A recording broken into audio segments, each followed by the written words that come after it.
are you？大家好，今日我知道工作咧就唔係好忙，所以就想拍一個 Work from Home with me 倫敦版，俾大家睇下喺倫敦而家做嘢嘅實況係點嘅。通常起身梳洗之後咧，我就會準備暖水、早餐同咖啡。最近我就試咗好多 independent coffee shop 整嘅 coffee pots， 好似呢個咧就係 Guinness blend 嘅 coffee， 佢係冇酒精，但係佢有 Guinness 嗰種麥味，好 smooth， 我係好推介。我會加呢個外國版嘅麥精去我個咖啡，我係喺 Sainsbury's 嗰度發現嘅，好好味，1磅咋。早晨。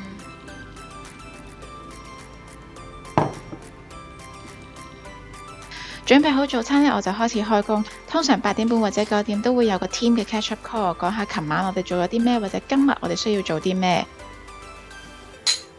我喺屋企做嘢同同事最主要嘅聯絡工具呢，就係 Teams 同埋 Zoom。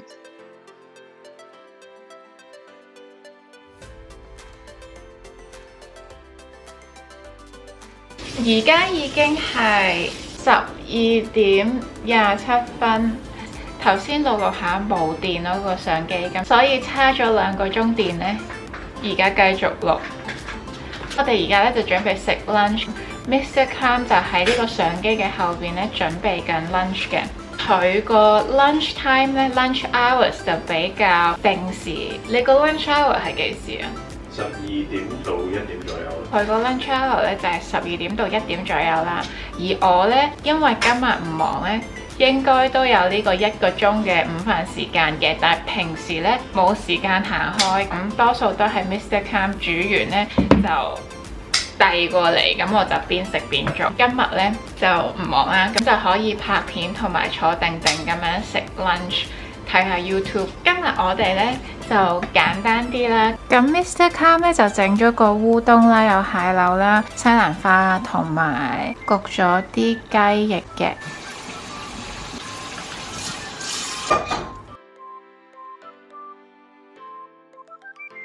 Work from home 咧，我覺得其中一個最大煩惱咧就係準備午餐啦。之前正常仲係可以返公司嘅時候咧，我 lunch 咧就係一定會同同事出去買嘢食嘅，順便 gossip 下啦、傾下偈啦、申訴下啦。如果趕時間嘅時候咧，我就會去一啲連鎖嘅餐廳，好似 Pret、Leon 同 Itsu 咁。如果時間鬆動嘅話咧，我哋就會去公司附近嘅 market 嘅。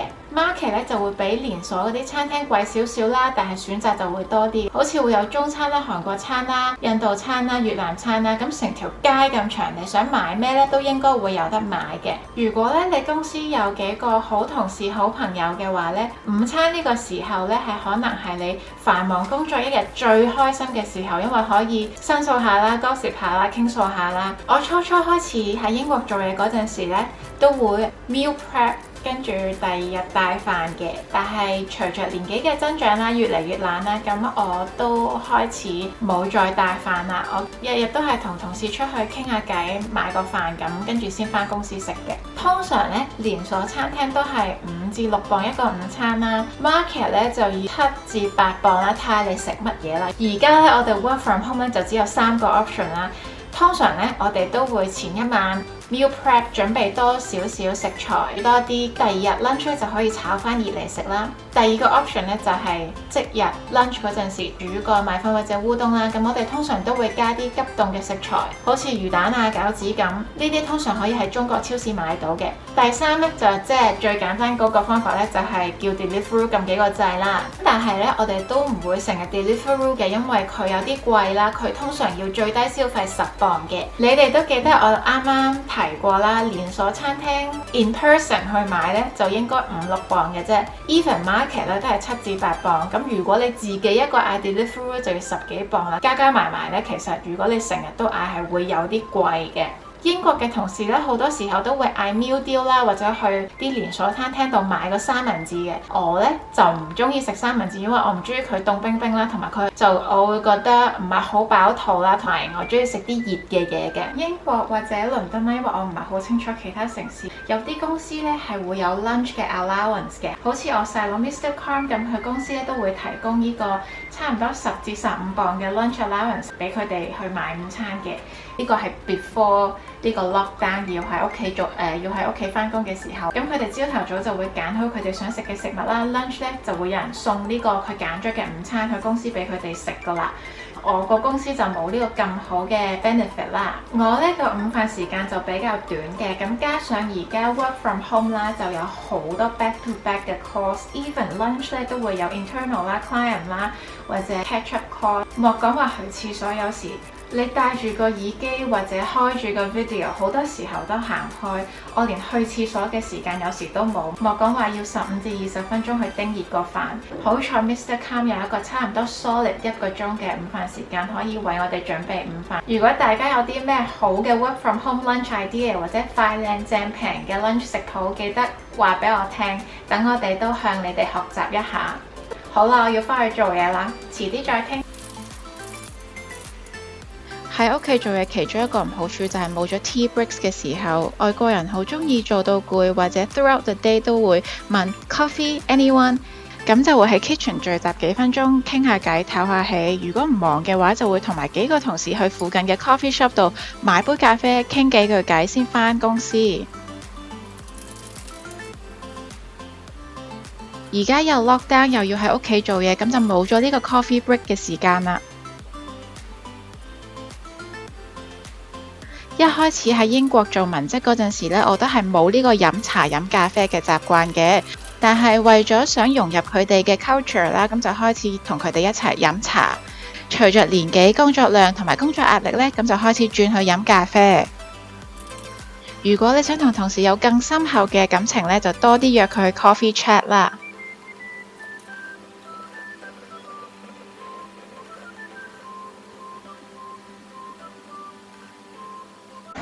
好啦，唔經唔覺，而家都已經7點啦。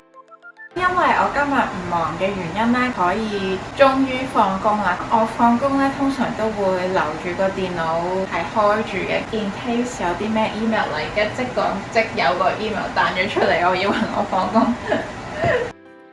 係啦，因為我有好多同事都係工作到夜晚11點、12點嘅，咁佢有時會 send 啲 email 俾我，我又想應嗰陣時呢，我係需要應嗰陣時呢，咁我就可以即刻可以應佢哋，唔需要再 log in 咁樣。我個相機呢又冇電啦，我完全唔知平時啲人係點樣 vlog 嘅咯，係咪要準備好多嚿電？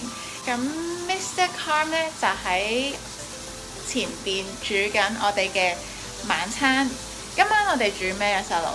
今晚又係整紅飯。陣間煮完俾你哋睇下。